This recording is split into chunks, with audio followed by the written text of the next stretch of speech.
The U.S. government deeply regrets this incident. By July 1988, the Straits of Hormuz in the Persian Gulf had become a shooting gallery for shipping caught up in the war between Iran and Iraq. For 6 years, ships had been attacked by both sides. The principal targets, supertankers carrying oil from the Gulf. When Iran increased its attacks, the United States moved in strength to protect the international waterway. We were there to protect U.S. national interests. We escorted tanker convoys in and out of the Gulf. There was no question about it, no hesitancy on our part to do that, to fulfill the mission. Early in the morning of the 3rd of July 1988, the USS Vincennes moved into the Persian Gulf. It was the most advanced missile cruiser in the US Navy, equipped with Aegis, a system which allowed the ship to deal with hundreds of incoming targets at the same time. The Vincennes Combat Information Center was its brain. This was a sophisticated ship designed to protect a surface fleet from air attack. The idea of putting the Vincennes in the Gulf was not something that everyone in the Navy was comfortable with. It's a very crowded environment. It's just crisscrossed with air traffic corridors. There are very few places you can go where you're not in one or near one in the Persian Gulf. And that was not the optimal situation for that kind of ship. The Vincennes had only been in the Gulf for a few weeks. In that short time, it had already acquired something of a reputation.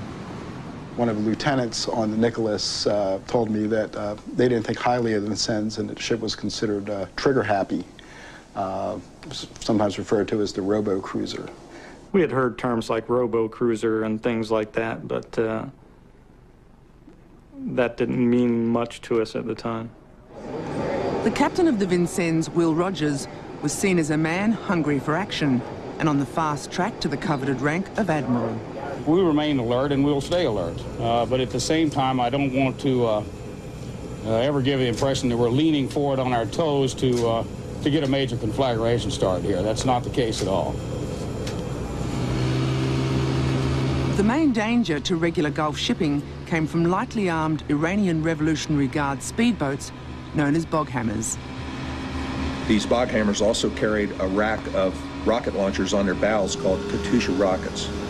And those are basically dumb rockets. They're like a firecracker. They have a warhead, they have no guidance system, they're just a ballistic projectile once you fire them. Putting them on a boat is pretty stupid.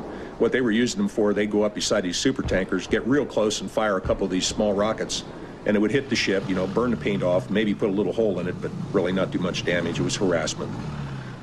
So they weren't really a threat to us. Pound for pound and throw weight for throw weight, there really isn't any comparison. But I think when you have to take things into the context of what we have here in the Gulf, the fact that you know, small craft are always difficult targets, a dedicated attack by anyone who wants to press it home is a difficult problem to deal with, regardless of the capabilities of the defender. Mines laid by the Iranians in the Gulf Sea lanes were considered the greatest danger to shipping. The Americans believed it was an Iranian mine which badly damaged one of their frigates. This provoked a major response from the USA, and in their biggest surface naval action since World War II, the US targeted specific Iranian oil platforms and destroyed them. The operation was named Praying Mantis. US naval forces sank half the Iranian Navy. Tension was high. When the USS Vincennes sailed west through the Straits of Hormuz, it was entering a war zone. The Persian Gulf has always been one of the most sensitive areas in the world. It's dominated by Iran, who, along with the state of Oman, controls the Straits of Hormuz, choke point of the world's oil supplies. As the Vincennes entered the Persian Gulf, the USS Montgomery was already on station. The USS Sides would enter the Straits shortly after. On board the Vincennes, there happened to be a Navy TV crew who were making an official history of the US involvement in the tanker war. The BBC has obtained both the original film of the incident and original sound recordings of radio communications. They provide unique witness to the build-up and shoot-down of a civilian airliner. Without a doubt, the Vincennes incident began when the Karama Maersk called for assistance on the night of July the 2nd. That led to a chain of events that ultimately ended in the Vincennes shooting down a commercial airliner. On July the 2nd, the Karama Maersk was transiting the Straits of Hormuz and sent out a distress call. The Montgomery was the closest ship in the area, and we went to her aid. We did circle the Karama Maersk a number of times and identified a vessel and fired a warning shot. So it was the Montgomery which initiated the first action, not the state-of-the-art Vincennes. From other ships' perspectives, I'm sure it was very significant. Here you have an older class of ship, an Ox-class frigate, one of the oldest in the line, and we're the ones that were the first to initiate action.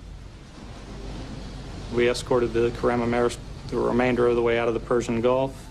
The gunboats that we believed had harassed the Karama Maersk were still in the area, and we did track approximately 12 to 15 small contacts in the straits, which we knew sooner or later would be back out in the shipping channels harassing vessels again.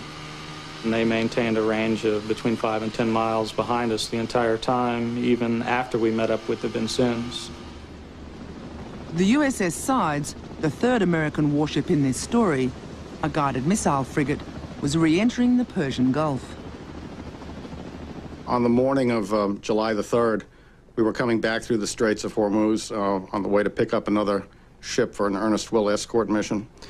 And there was some radio communications indicating sounds of explosions or such coming from Montgomery and Vincennes. The impression at the time was that these explosions were fairly large and not explainable in the immediate vicinity. You know, in other words, there were no units that you could attribute this size of an explosion to. The explosions might have meant that some merchant ships could be in danger from Iranian bog hammers. So the Vincennes went to investigate, determined this time not to miss out on the chance of action. But even on the Montgomery itself, the explosions remain something of a mystery. At some point, and I'm not sure exactly when, the CIC officer did come to the bridge. I was on the bridge at the time as the junior officer of the deck, and asked me if I heard several explosions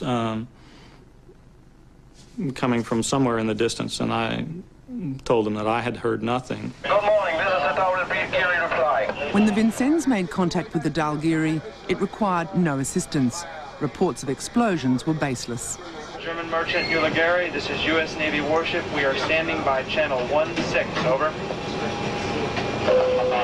Yeah, okay, 16. Do you read me? Merchant Dalgiri, this is U.S. Navy warship. Read you loud and clear, over. Okay, thank you. The Dalgiri and other merchant ships may have felt safe, but the Vincennes still saw the bog hammers as a threat.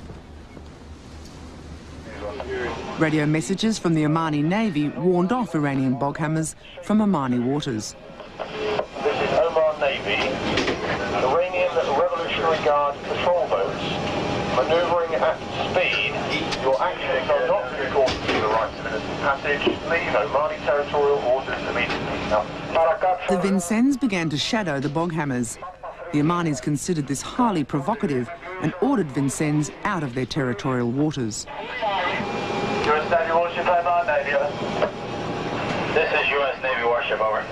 Your actions in manoeuvring at speeds up to 30 knots in Omani waters are not in accordance with the rights of innocent passage. Is to maintain a constant heading at leave Omani waters, over. United States Navy warship, roger, stand by. Left 3 degrees, rudder steady course 015 iron. Rudder left 3 degrees, on course 015. The Vincennes complied and left Omani waters. But contrary to instructions from the US Surface Commander, it also moved to support the USS Montgomery, which was close to an active bog hammer group. I did not send the Vincennes to support the Montgomery.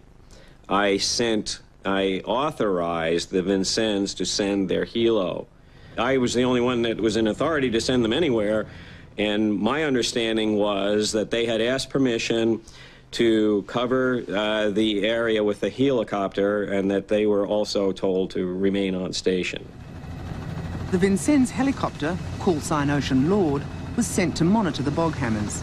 We don't know how close to the boats the helicopter actually went. There was, without getting too technical, a fixed distance that they were supposed to maintain. If, in fact, they were harassing the boats, which may have been the case, how would the boats communicate with them? Well, they would generally fire warning shots.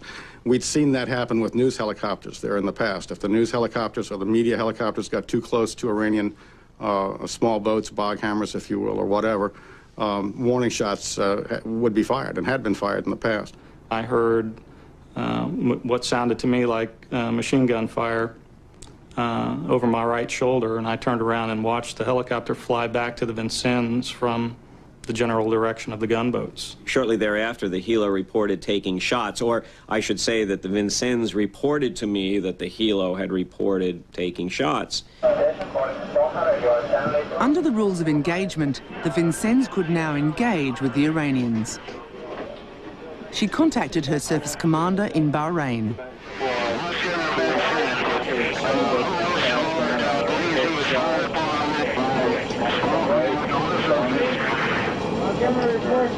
Were they warning shots or were they actually attacked? The helicopter wasn't hit, after all, and the helicopter could escape the area at great speed, and in fact it did. So therefore, what was Vincennes up to in going to general quarters, accelerating to maximum speed, and heading off to those boats, which at the time presented no threat to anyone? General quarters, all hands man your battle stations.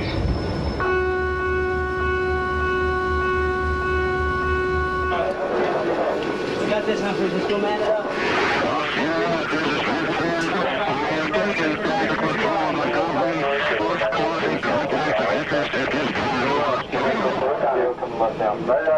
The Vincennes took tactical control of the Montgomery. We turned around, closed the contacts. Vincennes requested permission from the commanders in the Gulf to engage the bog hammers, the Iranian gunboats.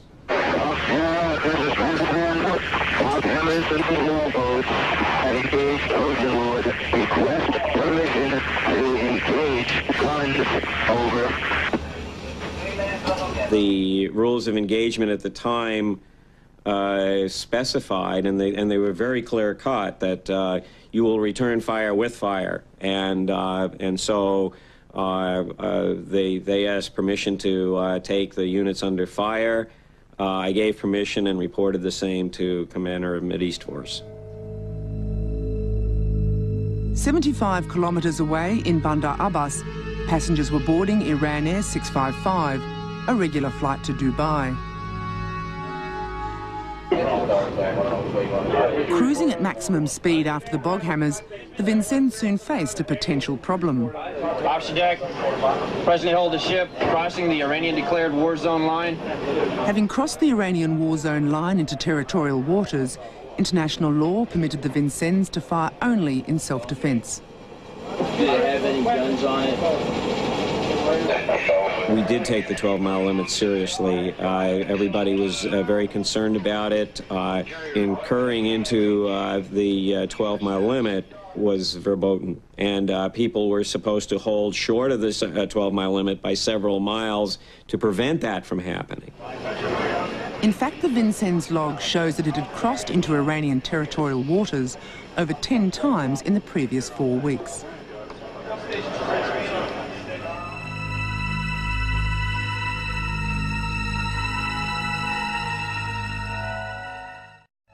It was our concern, however, that Vincennes was acting in an overly aggressive fashion, or so it seemed, and that they were actually pursuing these boats rather than being pursued by them. 350. Count, The IRGC were sort of a ragamuffin band, if you will. I mean, they were not very well coordinated, and certainly it wouldn't be too difficult to scare them I don't think, into doing something that was foolhardy. If they saw a lot of military machinery bearing down on them, they could easily become frightened. It was our business out there to defend shipping against those guys, but not to provoke them. It was hammered home to us that that we were the neutrals, that we were in a very difficult position, that restraint was there, but if you needed to have the use of the rules of engagement, so be it. They were there for you to protect yourself and your crews. In support of the Vincennes, fighters were launched from a nearby carrier. Enormous firepower to deal with lightly armed speedboats.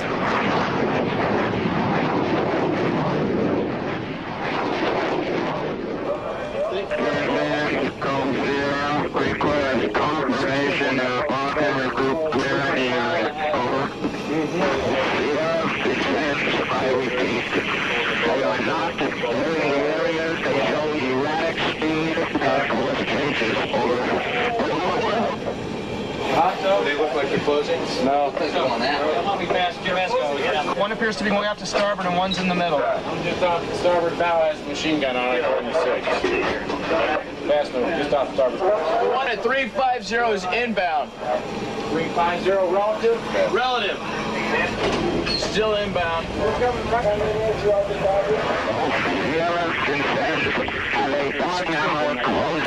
My position, I repeat, closing. My position, over. Vincennes, go here. Take on Hammer Group with gun. Gotta say again, take on Hammer Group with gun. Over. Taking track with guns. Making one of these with guns. Right out here. Here, Vincennes, opening fire with guns. And then out.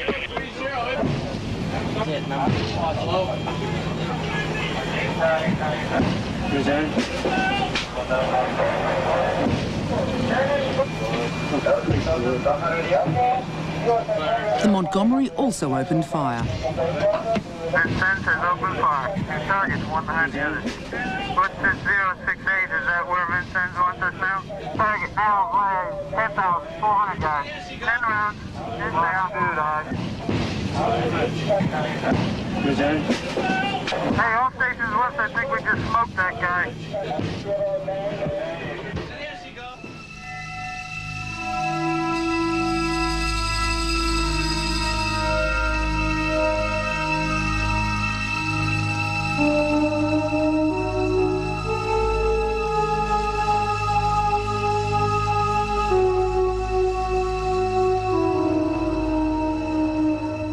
During that engagement with the small boats, the aircraft lifts off from Bandar Abbas and then proceeds on course, essentially, slightly off schedule, as has been noted. I think they were 20 minutes or so behind schedule, climbing on a fixed course, using the proper IFF and so forth and so on. Every aircraft broadcasts its own unique identity by transmitting an electronic squawk code, IFF, identification friend or foe. The Airbus continually broadcast its civilian status. The aircraft was proceeding on a course that would take it directly over the Vincennes position. Recall again that Vincennes was in the middle of a gun battle with these small boats. Now, perhaps a battle of its own making, but firing nonetheless. The Vincennes still carried on firing, though they were well inside Iranian territorial waters. The Airbus was now 24 kilometres along the regular air route to Dubai. It had already been wrongly identified as hostile. The Vincennes believed it to be an Iranian F-14 fighter. You are inundated with intelligence messages projecting the worst-case scenario possible every day of the week, such that if anything happened whatsoever, they could go back to the file and pull out a warning that said, well, we've warned them about that. But life in the Gulf was business as usual. Commerce continued, airliners continued to fly back and forth. If you allowed yourself to focus solely on those intelligence reports without going up on deck, walking around and looking at the reality of life in the Persian Gulf, you could become quite paranoid about threats that didn't exist. But there had already been official concern that tensions might affect military judgment. When I briefed in with the commander of the Mideast Force, I know that a very serious concern of his, as a matter of fact, he said, Dick, the one thing that I am concerned about is shooting down a civilian aircraft. If Captain Rogers believed it was a military aircraft, and if he believed, as we think he did, that it was part of a coordinated effort at that point, a coordinated attack, then in his mind, he could see this as a threat. At this point, the Vincennes had already issued the Airbus 3 warnings. 2 of these could not be received by the civilian airliner as they were broadcast on military frequencies. And the 3rd warning did not identify the aircraft as it failed to use any IFF squawk code. Iran 14 features deploys my position. My intention is to engage at 20 nautical miles unless he turns away. You concur, over. Got a visual on a bog camera between us.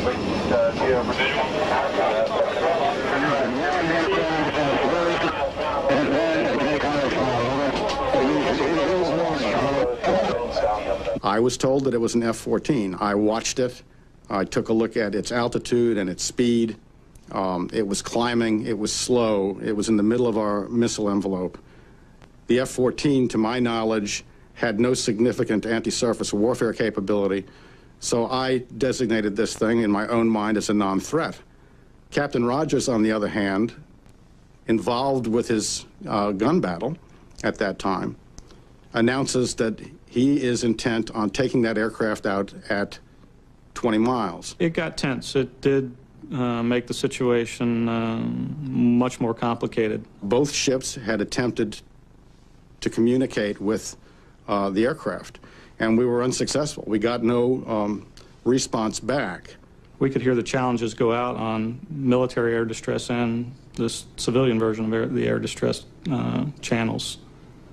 So we were aware that they were warning an aircraft, an approaching aircraft. Typically, if you could not communicate with an Iranian airplane, military aircraft, you illuminated them with your fire control radar, you let them know that you were there, and they would generally depart the area. When we illuminated it with our fire control radar, it didn't react. The American fighters launched earlier could have identified the airliner as a civilian flight, but the carrier commander would not allow them to approach the area, fearing they might be shot down by an overeager Vincennes. I did not have the capability to talk directly to the commanding officer of Vincennes, simply because he was engaged on a very personal basis in a fight. And I knew they were about ready to pull a trigger on a missile that could kill my pilots, and I wanted to make absolutely certain that they didn't become the victim. Air hostile at 004, truth, 21 miles. The aircraft crosses the 20-mile mark, and he doesn't shoot it down. 18. So at that point, I breathed a sigh of relief, thinking that, okay, he has now seen that it is a non-threat. Size is right here? Sides. Okay. What I'm told transpired during that period of time afterwards is that they weren't capable of getting the shot off in an orderly fashion. So although the intent was to shoot it down at 20 miles, they sort of bungled the operation. While the surface battle continued, the crew below struggled to fire their missiles before the aircraft came so close that a successful launch would be impossible. 27 unsuccessful attempts were made before the correct launch code was entered.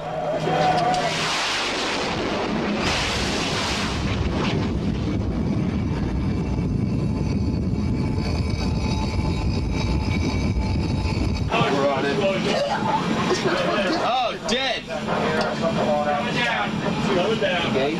We had him got it. That was a dead on. Ethan on is down. It created an uproar on the ship, which was quickly quieted down. Combat, this is Stinger. Do you have any more air contact in the vicinity? That's a negative, Stinger.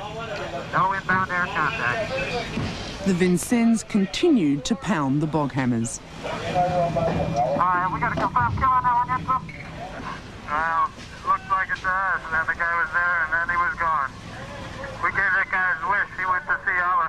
I didn't see a parachute in this plane. We had individuals who were up in places where they could see wreckage falling, they could see the airplane coming down. It wasn't until sometime later that they described the wreckage in terms that led us to believe that it was not a military aircraft. There was too much, too large.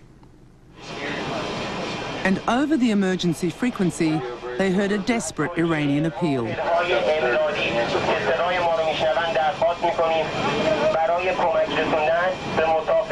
They had shot down an Iranian airliner, but critically, while in Iranian waters. 9.3 miles from the line. And time for one, we were and Geo Bridge, we're about 9.3 miles from this mile. An Iranian Airbus is presumed crashed. Please look for survivors or aircraft wreckage. I can just only recollect the pall that settled over the entire force when it started to become apparent that this was an airliner that was involved. It was just a sickening feeling for the entire rest of the day. I can't ever remember being so dismayed, so depressed, so feeling for all of the people that were involved. It wasn't a very happy day in the Gulf for us, that's for sure. The Sides was dispatched to go close to Dubai to see if they could find wreckage, and they spent a considerable amount of time. There was nothing there. And it's also fairly ironic that the Vincennes is the one that came upon the wreckage.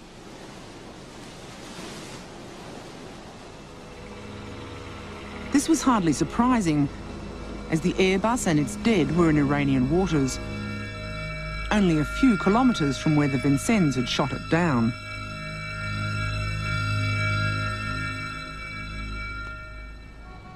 It was the middle of the night when the news was sent to Washington, a time difference of 7 hours with the Gulf. The shoot-down was a major incident with enormous diplomatic implications, and so the Navy had to prepare itself for a rough ride. Admiral William Crowe, chairman of the Joint Chiefs of Staff, was sent out to face the press.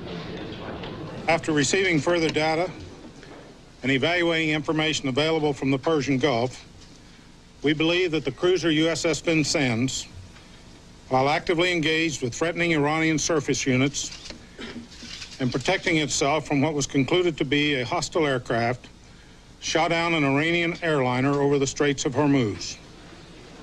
The U.S. government deeply regrets this incident.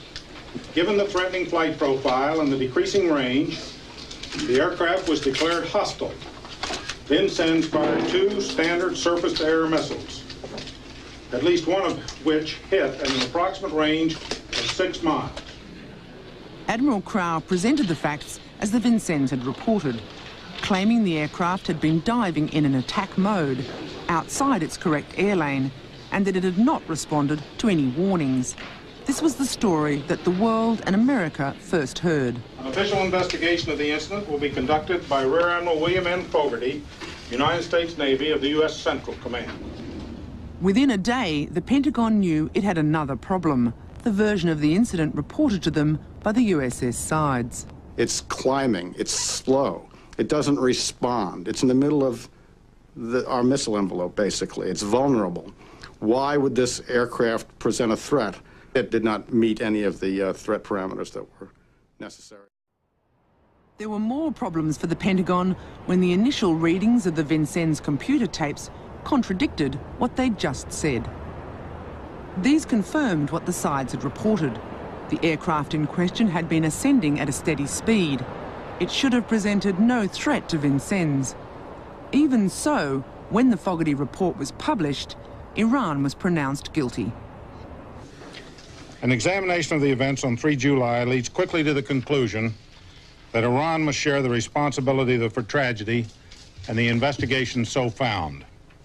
By any measure, it was unconscionable to ignore the repeated warnings of the United States and permit an airliner to take off from a joint military-civilian airfield and fly directly into the midst of the ongoing surface action in the Strait of Hormuz which the Iranians themselves had initiated. We now have a complete report. But in fact, the report was far from complete. A very complex story. It still didn't admit that the Vincennes had been inside Iranian waters. But all the other contradictions were explained away by the concept of scenario fulfillment, a sort of mass delusion. Everybody interviewed in the combat center said that the plane was descending toward the Vincennes. But the electronic record shows it never descended toward the Vincennes. But everybody had that view. I mean, they totally deluded themselves as to the nature of the threat. The scenario fulfillment concept avoided awkward questions, but the reports of the original psychologists who interviewed the crew of the Combat Information Centre stated that for 6 people to share the same delusion was, in their words, highly implausible. The biggest problem you have in doing any investigation is the guy who commits the mistake, or whether it be an honest error or whether it be a grievous error, lies to his superiors to cover his own butt.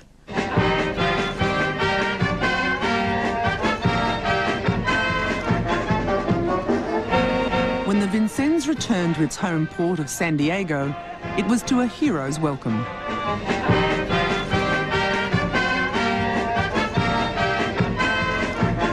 All the crew were to receive combat action ribbons for their service in the Persian Gulf. It's great. In the United States, it's a great place to be a military officer. And one reason is that when an incident like this comes along, the vast majority of the American people are going to give you the benefit of the doubt. 4 years later, it was first admitted to the American public that the Vincennes had been in Iranian waters. An earlier report from ICAO, the International Civil Aviation Organization, sparked new press revelations. Admiral Crowe was asked to explain himself at a hearing at the House Armed Services Committee, chaired by Les Aspin. Perhaps at the time of the ICAO release, we should have declassified the ship's position and issued a press release pointing out Vincennes' location within Iranian waters at the time of firing. With the prescience of 20/20 hindsight, I wish we had done that. Crowe read his 26-page statement, then he was cross-examined by the committee. The Fogarty report had stated the chain of events which led to the shoot-down began with distress calls from merchant ships. How do you explain, Admiral, the discrepancy that everything started in response to distress calls, and yet the Fogarty report later confirmed that it turned out that there were no distress calls? I don't think I can explain, Congressman. I think he misspoke. Mr. Fogarty? Yes. I've talked to him about it. He doesn't remember it. I cannot reconcile it. There were just too many unanswered questions, so the chairman, Les Aspin, decided they needed answering. He appointed Warren Nelson to conduct a new investigation. I spent an immense amount of time, probably the bulk of my time, looking at all the tracks and the various documentation that had been done on the tracks, and how uncertain that evidence is. Evidence which included the helicopter incident that sparked the whole firefight and the subsequent shoot-down. In the case of the helicopter, we're basically dependent upon interpretation of people who were in the plane, and the interpretations didn't agree. Were they confused by some reflections? I mean, the bottom line is they aren't sure. There is no way of saying that they were fired at, definitely. There's no way of saying they weren't fired at.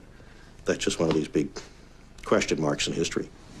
Most of the question marks could have been cleared up if the airliner's black boxes had been found, crucially, the cockpit voice recorder. The Iranians were out there and brought in a lot of refuse, luggage, bodies, whole sections of the aircraft they've got on shore, and said they were hunting for the black box as well, and said they never found it. One line of speculation has been the Iranians found it, discovered there were recordings on its ship showing the plane received the warnings, and therefore destroyed it. I don't believe that, because I don't believe the pilot would ignore the warnings. I mean, it's just too ridiculous. Even if the pilots had heard warnings, they wouldn't have paid attention since their aircraft was not identified. The warnings were addressed to fighter, Iranian F-14, and unidentified aircraft. The Airbus pilots knew that they were none of these. The message sent from the sides just under a minute before the missiles hit was the only one which the crew could have recognised as describing the Airbus. Only the black boxes could prove this one way or the other. They might have shown a message had been received and something done about it, or no messages received at all. If the Iranians didn't recover the black boxes, who else would have wanted them? The BBC, after numerous requests and appeals, finally obtained a CIA document listed as evidence in the official report. It was entitled Recovery of Black Boxes, Persian Gulf. Every one of the report's 5 pages was completely blacked out, other than the words secret and no foreigner. So what were they trying to hide? Perhaps the answer lies in a briefing document used in an internal Pentagon inquiry into the Fogarty report. It showed the last few minutes of the Airbus, based on the Vincennes computer tapes. It shows the aircraft following the correct commercial air route. Using the correct squawk code, the sides broadcast the only message the Airbus could possibly have understood. At this point, the aircraft conspicuously diverts from its scheduled flight path, away from the warships. A minute later, the plane appears to veer more sharply to the right, onto the course advised by the sides. The missiles are fired and the aircraft disappears from the radar screen.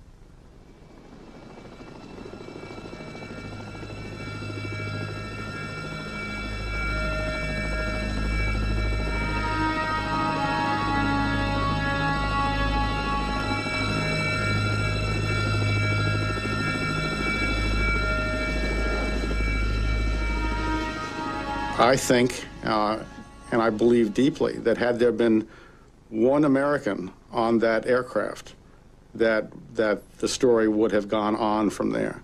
But sadly, in a macabre way, sadly, there wasn't. And so consequently, there wasn't any drive to get to the bottom of the story.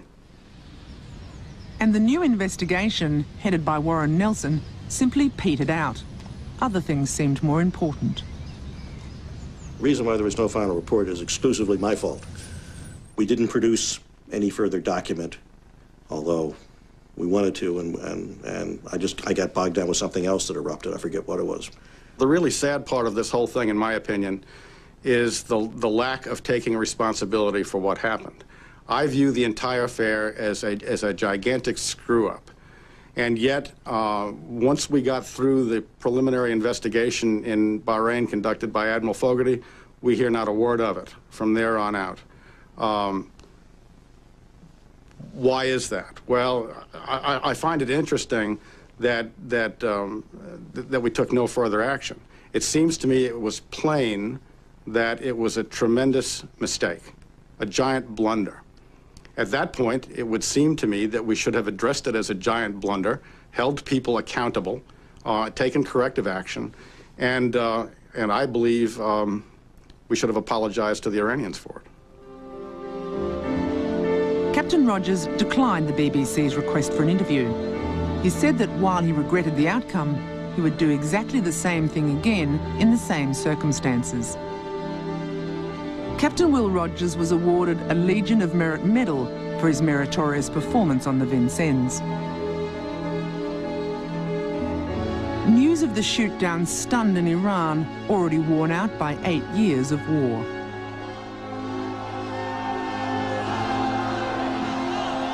The Iranian leadership was convinced that it had been a deliberate act of war by America, and their suspicions were understandable. It was an undeclared war with Iran.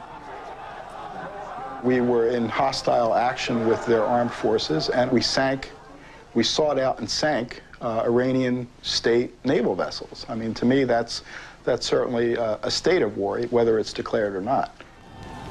Immediately, there were calls for revenge. The official Iranian response was menacing, but unspecific. We will, of course, in due course, have our own response to the American crimes. I do not disclose what kind of response would be from our side, but naturally an appropriate and measured response to the magnitude of the crime. 6 months later, it seemed possible those words had taken on a truly sinister meaning. When Pan Am 103 blew up over Lockerbie, there was speculation about Iranian extremists, their known links to international terrorist Ahmad Jabril, and revenge. Investigators switched attention to Libya, and the US now seeks not to antagonize Iran as a counterweight to Iraq. But suspicions have lingered. The 2 Libyans accused of the bombing recently had their trial adjourned. Defence lawyers are reviewing evidence that may shift the focus back to Iran. I think that it's altogether possible that that the Lockerbie disaster could be linked to the Vincennes tragedy, and that might not have happened. Again, this is speculation. That might not have happened had we taken the appropriate steps to apologize for the problem and to let the Iranians know that it was, in fact, a giant blunder.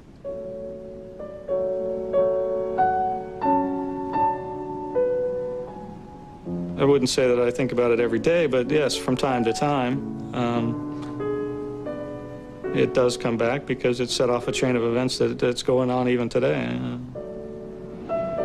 290 that were on the civilian airliner, plus Pan Am Flight 103 over Lockerbie, Scotland, killed 270 people. That's a staggering body count. In Washington's Arlington Cemetery, there's a memorial to the Lockerbie dead. They were the victims of terror, but was that terror random or the final act of an undeclared war in the Persian Gulf?